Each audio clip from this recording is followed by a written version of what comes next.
Welcome to the channel, this is Oblivion, and in today's video I Theorycraft re-refines for characters voted on by the community. If you would like to vote for the characters who will be in the next video, there will be a link to the poll in the description down below, or you can head over to my community page. Okay, now let's see if I can make these older units powerhouses. Our first unit is going to be Sanaki, one of the first 5-star red mages we got. She can still pack quite the punch, but overall Cymbeline has fallen off extremely hard. For the base effect, all it has is joint drive attack, and for the refine, all it gets is attack and resistance plus 5, but only if Sanaki is within 2 spaces of a flying ally. Honestly, this weapon has completely fallen off and can't do much nowadays, even compared to inheritable weapons. So let's see what I can do to make Sanaki into a nuke while also capturing that Empress personality. So for Cymbeline's new effect, we have grants attack plus 3. At start of combat, if unit's HP is greater than or equal to 25%, or unit is within 2 spaces of an ally, inflicts attack and resistance minus 6 on foe, and also grants unit deals damage equal to 15% of unit's attack to unit and allies within 2 spaces. Now this is a callback to Cymbeline's original effect, which did grant attack to allies, but in this way it's much more powerful, giving that 15% true damage based off the unit's attack. Not only does this let Sanaki support her allies by allowing them to become nukes, it allows herself to be a nuke, granting a nice chunk of true damage, while also giving those valuable stats she needs so that she can nuke harder. Next, let's jump over to the actual refine and see if we can capture Sanaki's personality a bit. If unit is within 2 spaces of a flying ally, grants attack, speed, defense, and resistance plus 4 to unit and flying ally. Foe uses sword, lance, axe, dragonstone, or beast damage, and initiates combat against unit. Flying ally will trigger savior. So this is a very interesting effect.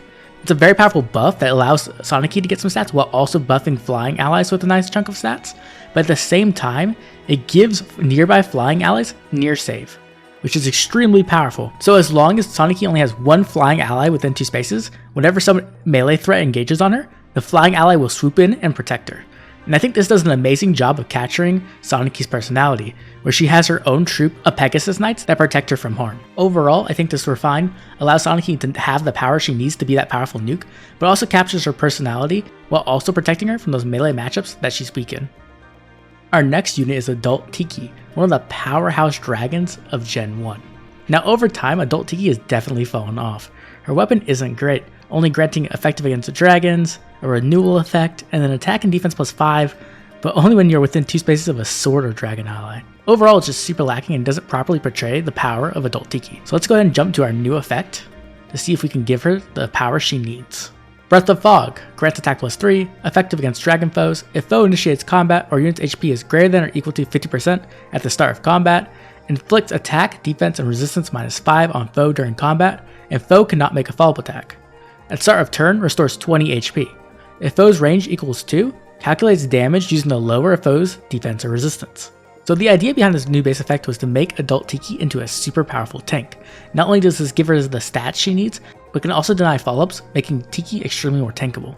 The best part is, every single turn, she's going to restore 20 HP. So she isn't even reliant on the healer to continually be able to fight turn after turn. But I don't think that's quite enough to make Tiki as powerful as she needs to be.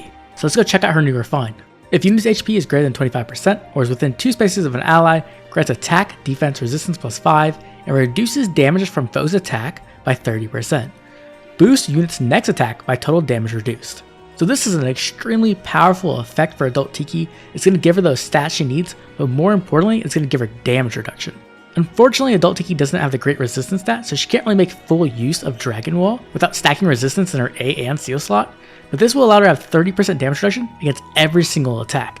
And the best part is, it acts like Ice Mirror, so when she gets hit, the damage gets reduced, then the amount of damage reduced gets added to her next attack, allowing her to be extremely powerful and allow her to completely destroy enemies who can't kill her in that first hit. This refine turns Adult Tiki into a premier dragon tank. It makes it extremely difficult to take her down. Our next unit is Nephenee, the one and only halberdier from Tellius. Unfortunately, Nephenee has extremely fallen off. Her Dauntless Lance doesn't do much. It gives a little special cooldown, effective against armors, which is nice, but her refine only grants speed and defense plus 4 during combat if the enemy initiates, which is just not powerful enough for this generation of play. So let's check out the new effect and see if I can capture the power of Nephenee from the Tellius games. Dauntless Lance accelerates special cooldown, -1. Effective against armored foes. If unit's HP is greater than 25% or unit initiates combat, grants plus 4 to all stats and unit attacks twice. Even if foe initiates combat, unit attacks twice. So as you may have noticed, Nephenee's preference weapon is now a dual phase Brave Lance.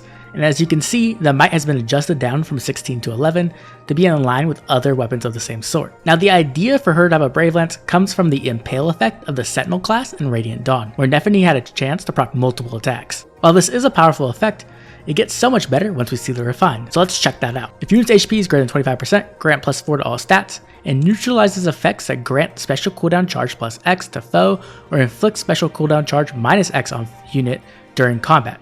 If special triggers, deals +10 damage. So this refine allows Nephenee to become a special spamming monster. And I think this is perfect for her because she is the character who introduced Wrath into Fire Emblem Heroes, and it is the skill she came with in Path of Radiance. This weapon refine turns Nephenee into a dual phase monster that can spam specials and proc massive damage due to that built-in Wrath effect. I think this refine does a great job of capturing Nephenee's power from the Tellius games, while also giving her a unique niche of being able to spam specials with a brave weapon. Our last unit is going to be the fan favorite Takumi, one of the first powerhouse units in the very first meta. Now unfortunately Takumi has fallen off extremely hard. This is partially due to his bad stat line, but more importantly to his weapon Fujin Yumi, which is honestly not great. Originally it had pass 2 built into it, but now it has unit cannot be slowed by terrain and then a bit of a warping effect. I can see they were trying to capture the high mobility of Takumi in the Fates games, but I don't think they did a very good job. So let's see if we can change that up and turn Takumi into a high mobility ranged threat. First we have the base effect of Fujin Yumi, grants speed +3, effective against flying foes. If unit initiates combat or is within 2 spaces of an ally, grants attack and speed +6 and neutralizes effects that prevent units' follow-up attacks. So this base effect is very simple, it's just going to give him a bit more attack and speed and then also give him that half of NFU he needs so that he can make sure that he gets both hits in.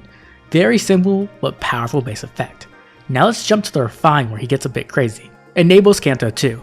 If unit's HP is greater than 25%, grants attack, speed, defense, and resistance +4 during combat, and unit can move to a space within 2 spaces of any ally within 2 spaces. So this is an insane effect. Essentially this is Spring Sonia's teleporting effect, but he also has Canto 2. So Takumi's going to be able to just jump in there, destroy an enemy, and then Canto back to safety. And I think this does an amazing job of capturing Takumi's high mobility and making him into a really deadly threat that you can't underestimate even if he's a mile away.